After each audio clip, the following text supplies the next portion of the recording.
Throughout the ages, humanity has crafted elaborate myths around love, painting it as divine connection, spiritual destiny, or transcendent union. Yet Schopenhauer, that unflinching observer of human nature, stripped away these comforting illusions to reveal something far more primal operating beneath our conscious awareness. He understood what modern analytical psychology would later confirm: that what we experience as the most profound personal emotion is in fact an archetypal force serving collective evolutionary imperatives rather than individual fulfillment. This recognition cuts to the very core of the masculine psyche, challenging its deepest assumptions about love's purpose and meaning. The romantic impulse that drives men to pursue, sacrifice, and even destroy themselves for love reflects not transcendent connection, but the operation of primordial biological programming. This programming operates through powerful archetypal patterns that have shaped human behavior since our species' emergence. What consciousness experiences as sublime attraction, the objective psyche recognizes as nature's mechanism for ensuring genetic continuation and species survival. The anima, that inner feminine image that men project onto their beloved, serves not merely personal desire, but the collective unconscious and its evolutionary aims. This biological foundation of romantic attachment contradicts the spiritual narratives we have constructed to give meaning to these powerful impulses. Modern man finds himself in a profound psychological conflict, torn between cultural narratives about love and partnership that evolved during recent centuries and biological imperatives shaped over millennia of evolution. He operates with a conscious map that bears little resemblance to the unconscious territory he actually navigates. This discontinuity between expectation and reality creates a particular form of suffering unique to contemporary masculinity. A suffering exacerbated by society's reluctance to acknowledge these fundamental tensions. By refusing to integrate this shadow knowledge into conscious understanding, men remain perpetually confused by patterns in their romantic lives that appear chaotic, but actually follow predictable, if uncomfortable, psychological laws. Section 1. The biological trap. You feel it as destiny, as soul-deep recognition, as the universe aligning.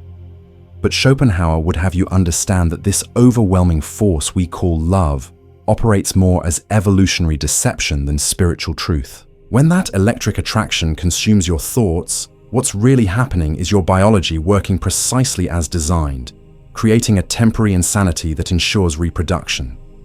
This mechanism bypasses your rational mind because if you saw clearly, you might avoid love's considerable risks and sacrifices. They experience the same biological override, though their unconscious calculus differs fundamentally from yours. Female selection isn't arbitrary or cruel, but perfectly adapted to ensure offspring with the greatest survival chances. The qualities women instinctively seek, confidence, competence, status, strength, all signal a man capable of providing resources and protection. Understanding this doesn't diminish love's power, but reveals its purpose. Not your happiness, but nature's imperative to continue the species. The man who sacrifices everything for love, who places a woman at the center of his existence, unwittingly undermines the very qualities that attracted her initially. They select partners based on evolutionary criteria that devotion alone cannot satisfy. Across cultures and throughout history, female attraction consistently responds to demonstrations of capability rather than demonstrations of affection. Your grand gestures, constant availability, and unending accommodation don't register as in love in the primal brain, they signal diminished value.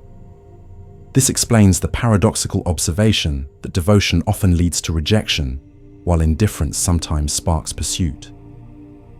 Schopenhauer recognized that what men perceive as unfair or illogical in female behavior actually follows consistent biological principles. Women don't consciously calculate these responses. They experience them as intuitive feelings of attraction or aversion, their biology making judgments their conscious mind merely justifies afterward. The fundamental power imbalance between men and women stems not from social construction, but from reproductive reality. Your investment in reproduction is momentary, while theirs extends for years, creating vastly different risk calculations. They hold the ultimate selection power, the biological right to choose which genetic material continues and which doesn't. Schopenhauer understood that female attraction operates conditionally, not as moral failing, but as evolutionary necessity. When he noted that women are directly adapted to act as the nurses and educators of our early childhood, he wasn't diminishing their capacity, but recognizing their biological specialization. This specialization necessarily creates a different relationship to love and attachment. The man who expects unconditional love from a romantic partner misunderstands the fundamental nature of sexual selection. Nature designed female attraction to continuously assess and respond to changing conditions, not to remain fixed regardless of circumstance. This isn't personal betrayal, but biological wisdom, a system designed to secure the best possible outcomes for offspring. But understanding this biological trap is merely the beginning. Next, we must examine the invisible psychological battlefield where these dynamics play out in daily interactions. Section 2. The invisible battlefield. While physical strength defined male power throughout evolutionary history, women developed sophisticated emotional intelligence as their primary survival mechanism. You enter each interaction thinking in terms of logic and direct communication, unaware that beneath the surface lies an intricate web of emotional testing. They've evolved exceptional sensitivity to social dynamics, reading micro-expressions, tonality shifts, and confidence fluctuations that most men completely miss. This isn't conscious manipulation, but instinctive assessment. When she creates small conflicts, changes plans unexpectedly, or mentions other male interest, these aren't random behaviors, but unconscious evaluation tools. Each scenario tests different aspects of your psychological makeup. Will you maintain boundaries or capitulate? Do you seek approval or give it? Can you lead through emotional turbulence? Schopenhauer recognized this when noting women's instinctive craftiness, not as moral criticism but as acknowledgement of adaptive traits. The man who misinterprets these tests as literal communication rather than evolutionary assessment inevitably fails them without understanding why. The greatest paradox in male-female dynamics emerges when your desire for connection destroys the very qualities that inspired attraction. They are biologically programmed to seek men who demonstrate high value through independence and self-sufficiency. The moment you make a woman your emotional center, reorganizing your priorities, abandoning your purpose, seeking constant validation, you trigger unconscious alarms in her assessment system. This explains the seemingly cruel pattern where increasing your investment often decreases her interest. Ordinary conversations contain hidden power exchanges you likely never notice. When you over-explain your decisions, you subconsciously signal insecurity. When you apologize for having boundaries, you demonstrate low self-value. When you rush to resolve her emotional discomfort, you position yourself as subordinate rather than equal. Schopenhauer's observation that to be loved one must not be just but clever speaks to this reality. Female attraction responds not to fairness, but to the perception of value, and neediness is universally perceived as value's opposite. Having seen how these invisible dynamics operate, the crucial question remains: how does a man transcend this biological game rather than merely playing it better? Section 3. Beyond the game. Schopenhauer's most liberating insight transcends the mechanics of attraction entirely. The happiness which we receive from ourselves is greater than that which we obtain from our surroundings. This philosophical cornerstone reveals the true path forward for men caught in the validation trap. The pursuit of female approval creates a psychological dependence more damaging than any substance addiction. Your emotional state perpetually hostage to external validation that follows no consistent rules. True freedom begins with redirecting this energy inward through self-mastery. You cannot control how others respond to you, but you can develop such deep internal sovereignty that external responses lose their power over your emotional state. This isn't stoic detachment, but psychological maturity, recognizing that sustainable fulfillment must be self-generated rather than externally sourced. They will always test, evaluate, and select based on evolutionary criteria largely outside your control.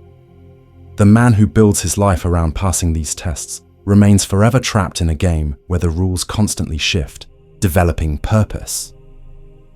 Independent of female approval doesn't mean rejecting connection, but rather approaching it from a position of wholeness rather than need.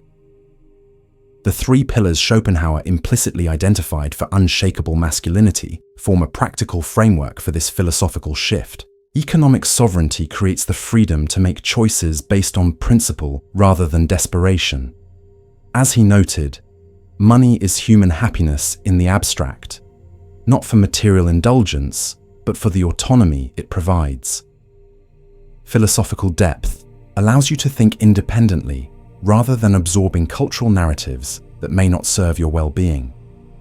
The man who reads widely, questions deeply, and forms his own conclusions develops immunity to manipulation through greater self-knowledge. Physical mastery serves not just attraction, but internal discipline, the body becoming both expression and testing ground for your will.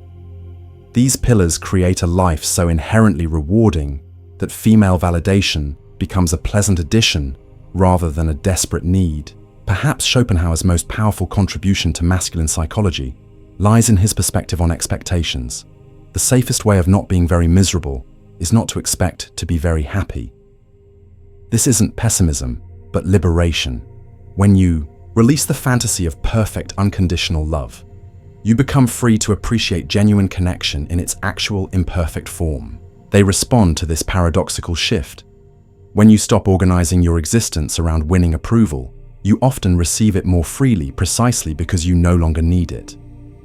What if the most attractive quality you could develop isn't something you do to impress others, but a life so genuinely fulfilling that their approval becomes merely an afterthought?